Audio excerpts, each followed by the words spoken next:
নমস্কার বন্ধুরা, আজকে আমি আমের দু রকম উপকরণ তৈরি করে দেখাবো। এই দেখুন, আমার আমগুলো প্রায় ছাড়ানো হয়ে গেছে। দেখেছেন, পিকু শুধু দুষ্টুমি করছে।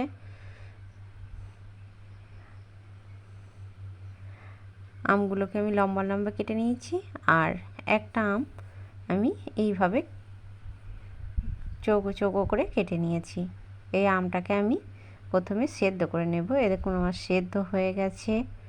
এবার আমি আমগুলো একটা একটা করে তুলে নেব।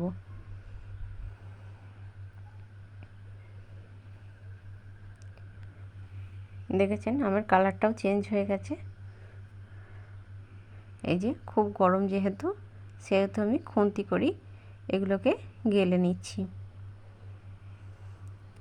এই যে কড়াই গরম হয়ে গেছে, আমি এতে বেশ খানিকটা চিনি দিয়ে দিলাম।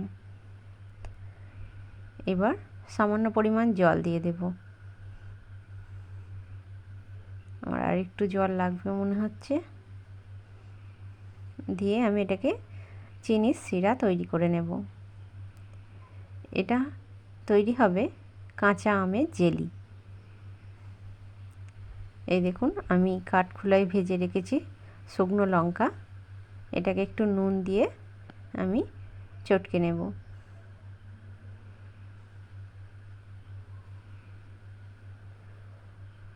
যেহেতু লঙ্কাগুলো খুব ঝাল, সেহেতু আমি দুটো লঙ্কায় গুঁড়িয়ে নিলাম। এই যে আমার চিনির শিরাটা হয়ে এসছে। এবার আমি আমটা দিয়ে দিলাম।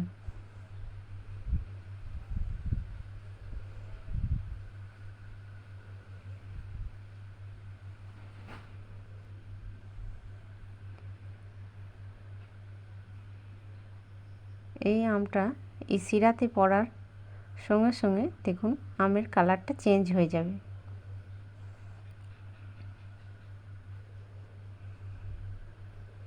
আমি এখানে কোনো কালার ইউজ করব না।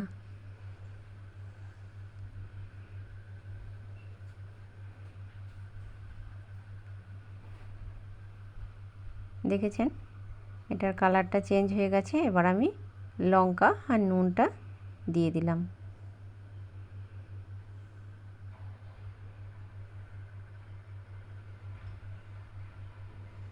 যেহেতু এটা টক মিষ্টি ঝাল হবে, সেহেতু আমি এইভাবেই আমি জেলিটা তৈরি করে নিলাম।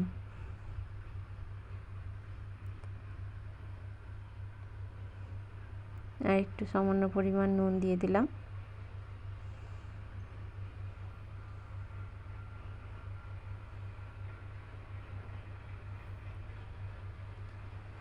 টেস্ট করার জন্যে ওদেরকে একটুখানি তুলে দিয়েছি। এবার আমি বাকিটা এই জায়গাতে ঢেলে নেব।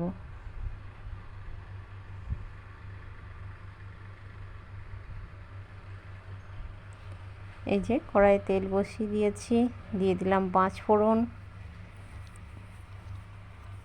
শুকনো লঙ্কা,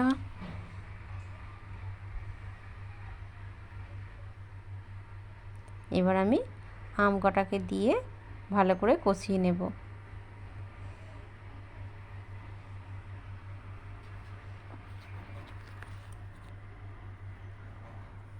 এখন এই গরমের জন্য আম ঝোল খুব উপকারী, তাই আমি এটাকে আম ঝোল বানাবো।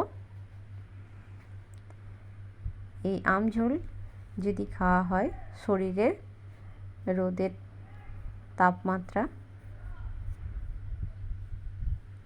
শরীরকে খুব ভালো রাখে।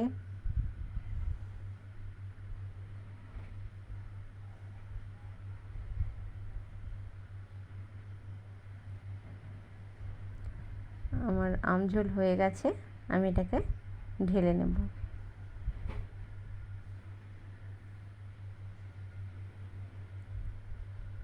খুব গরম।